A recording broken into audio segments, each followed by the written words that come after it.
On behalf of the students and staff here, I want to thank Mayor Ginther and Superintendent Good and all of our dignitaries and guests here this morning. We want to thank you for coming to our school, talking to our bright young men and women. Here at Linden McKinley, we work to build a school-wide climate of successes for our students, as well as our teachers and staff. Also to create a culture that promotes respect, positive behavior, and engaged communication. We are fortunate to have so many people in our district and our community that support our efforts. And this commitment to empowering all of our young people with access to the resources and support they need starts at the very top of our district with our Board of Education and our superintendent. I'm honored to introduce our Columbus City Schools Superintendent, Dr. Dan Good. Good morning. Once again, good morning. Thank you, Principal Bland. Your work here at Linden McKinley has truly been impactful on developing and maintaining that positive school culture and climate. And I thank our Panthers here this morning. Let's give a round of applause to the students.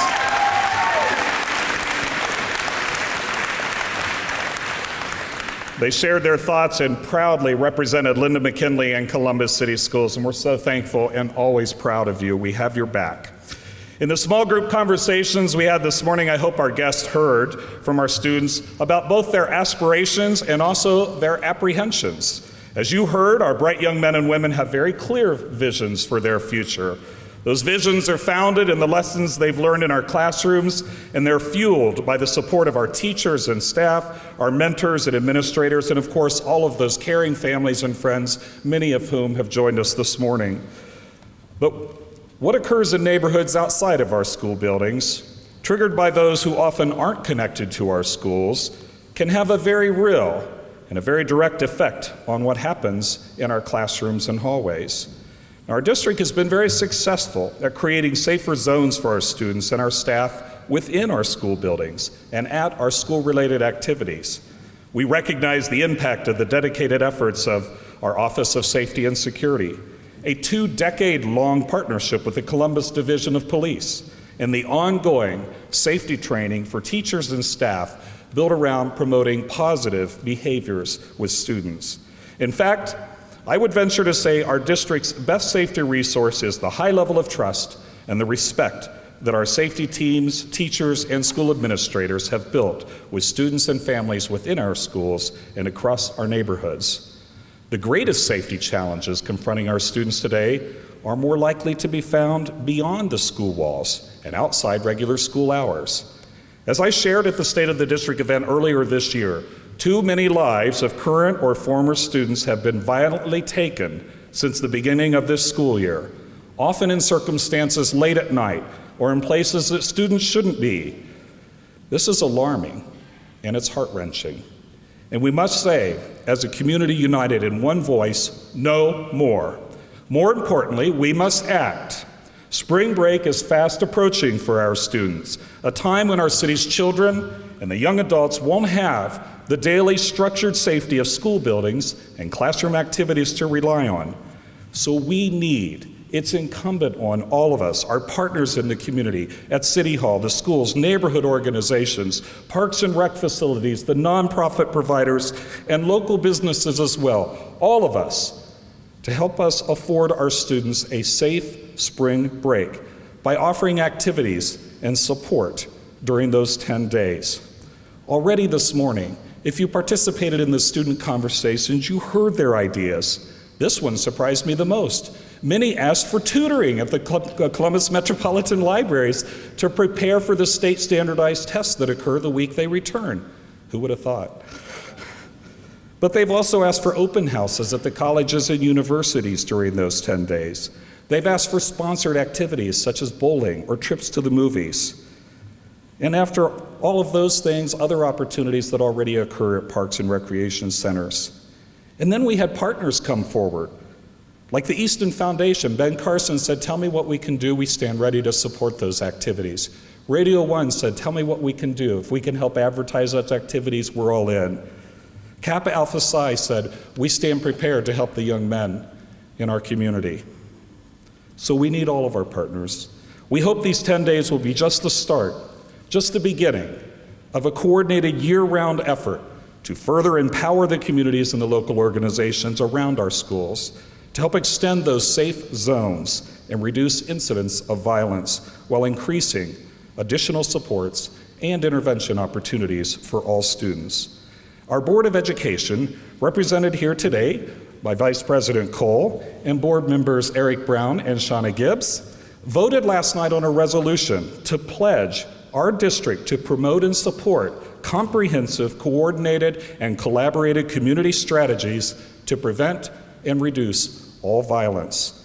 We are here to continue being a good partner, working shoulder to shoulder for these 10 days at spring break and every day thereafter, because we believe our students and the limitless potential they each possess are our city's most valuable resource. Together, we can empower all of our young people with access to the resources, support, and guidance they need to learn in a safe, effective environment, develop their talents, live healthier and productive lives, and reach for a brighter future. Thank you.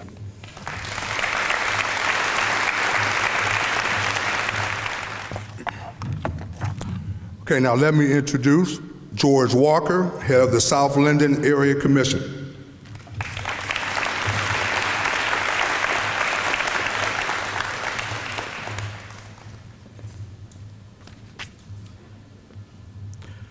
Good morning, Linden. Good morning. Wait a minute, we're here in Linden. I know that we can say good morning better than that. Good morning, Linden. Good morning. I'm glad to be here this morning to share important information about a safety activity during the spring break. It is our responsibility as a community to keep our children safe from harm. That's why I'm happy that Mayor Ginther and Superintendent Good are working together with our community to find solutions to reduce violence and ensure our children have a brighter future.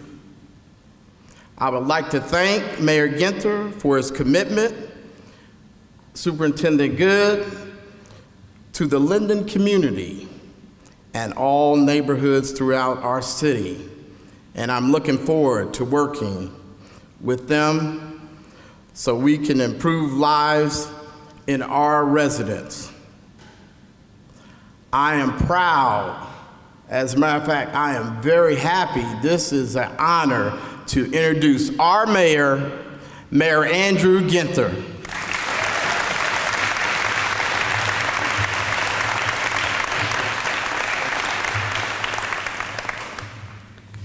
Good morning, and it is great to be in the house of the Panthers this morning. Even for an old Whetstone Brave, us Columbus City Leaguers need to stick together. And I am honored to be in the house of the Panthers. Thank you, Mr. Walker. No one has done more in this community to further the lives of its residents and lift up children and families than George Walker. And I thank God for you. I'd like to recognize two Madam Presidents in Lois Carson, and of course, Tracy Johnson, who are here with us today, heading up important parts of our collective effort that has such an impact on the lives of children. To Mr. Bland, one of the greatest administrators in the history of the school district. I have known Mr. Bland in all of the roles that he's had, and he's an outstanding leader, and grateful for him. Dr. Good, couldn't ask for a better partner on behalf of kids in this community, and appreciate him. Our president was here, the shortest guy in the room, President Zach Klein, and his colleagues, Shannon Harden and Jiza Page, and all of the great council team that are focused on schools and, most importantly, the children and families that make up those schools. our partners at the County Commission, because they make critical investments in youth programs for children throughout our county and right here in Linden. Rhonda Johnson and all the members of my cabinet that are here to listen to the Panthers, listen to the children of Linden, to hear about their hopes, their dreams, and what we can better do to make sure they have opportunities. Most of all, I want to thank the great residents of Linden. Linden is one of Columbus' oldest and greatest neighborhoods, but it's got its challenges. But when we work together, and when the resilient, dedicated, loving people of Linden have our support and our strategic investments, we know Linden's best days are still ahead. I'd like to acknowledge Pat Lisinski from the best library system in America, Columbus Metropolitan Library, that's here, as well as, in my humble opinion, the best police chief in all of America, Kim Jacobs, as well. You know, our police force works hard to make our neighborhoods safe. We've increased patrols when schools are released to make sure that children are safe on their way home. Gang units are sharing information with patrol about gang involvement, shootings, targeting areas where they hang out in, and those leaders of those gangs. We have more plainclothes officers in neighborhoods to be less conspicuous and move more easily, spotting crimes in progress. We have seized guns, arrested gang members, and executed search warrants. All of this has worked.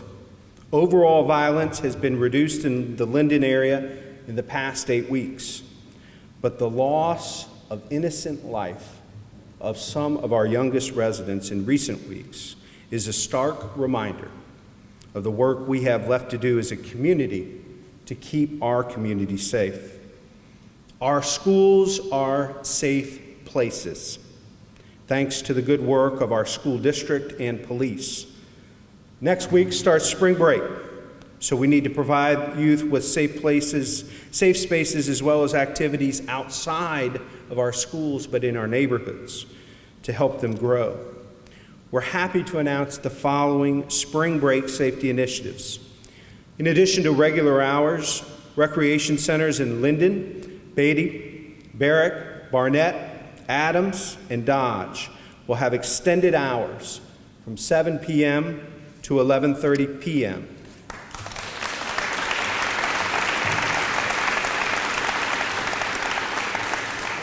Tuesday through Saturday in our amazing APPS program. APPS stands for Applications for Purpose, Pride, and Success.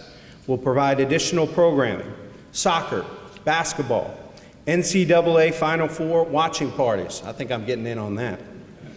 And some fantastic ways. We heard art and ways for our young people to express themselves will be another important part of that work. I'm excited to announce a new partnership with Radio 1. Where's Radio 1 at? There they are.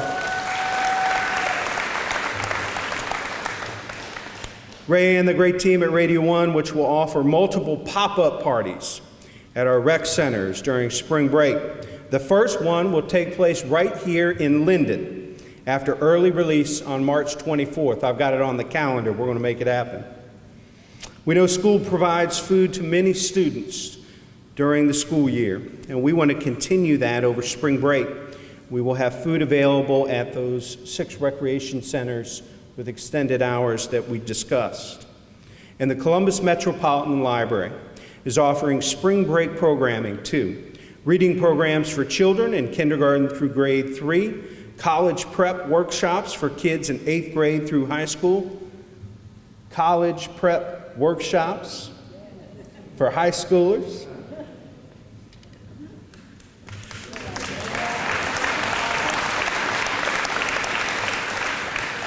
and homework help for all grades, with teachers volunteering time over their spring break. These are the events we put together with our partners, but we know there are more. and to help keep track of them and share them with the public and the community, Columbus City Schools has created a spot on their website for community organizations to post #SafeBreak activities. And we'll provide 311 with access to that site too. A safe spring break is a good start, a necessary start, but we must do more to keep our neighborhoods safe. And we will continue with our long-term initiatives for providing positive outlets for our youth. We know early education is the gateway to success in school and life. Linden will benefit from the first of its kind quality early childhood education facility with 14 classrooms and room for more than 200 children. Restoration Academy provides a second chance to restored citizens who have paid the price for past mistakes. I don't know about you, but my faith teaches me redemption. And one of our classes this year will specifically focus on 18 to 24-year-olds. We're going to have a robust summer youth employment initiative to help young youth and young adults secure paid summer internships and employment. We heard that over and over and over again.